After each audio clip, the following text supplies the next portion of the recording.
Mało się nie zamrozi.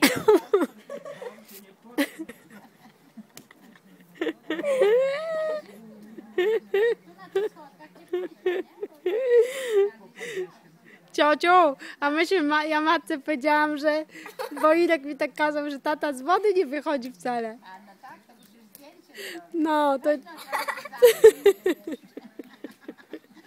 w tę stronę się odwróć, bo tak No. A co napięta? się w tamtą stronę. Podzielek cały czas na palcach. Żeby zobaczyła, O losie. nie, Nagrywasz? No, Zdjęcie? nie wygłupiaj, zdjęcie. Jak zdjęcie, to nie wyjdzie ci. ale Mamo, chodź, pokażesz jak się Felcia, no będziesz teraz stała mi tu na tym. Nagrywanie to wyjdzie i trzęsienie. No to dawaj, nagram, trzęś się.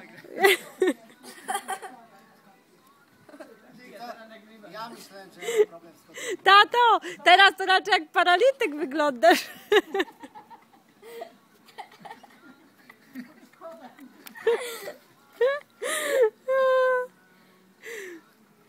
No tato, bądź dzielny.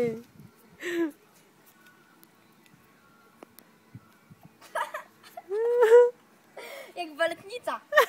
po co to tak? Jak baletnica. Zostawić w domu się A stoi na piętach. Z wodą ci tata nie basen. za piecem sobie. Mogę upuścić wodę. Jak? Da się? Tak. Aha. Ty se w domu za piecem. Wody mogę upuścić.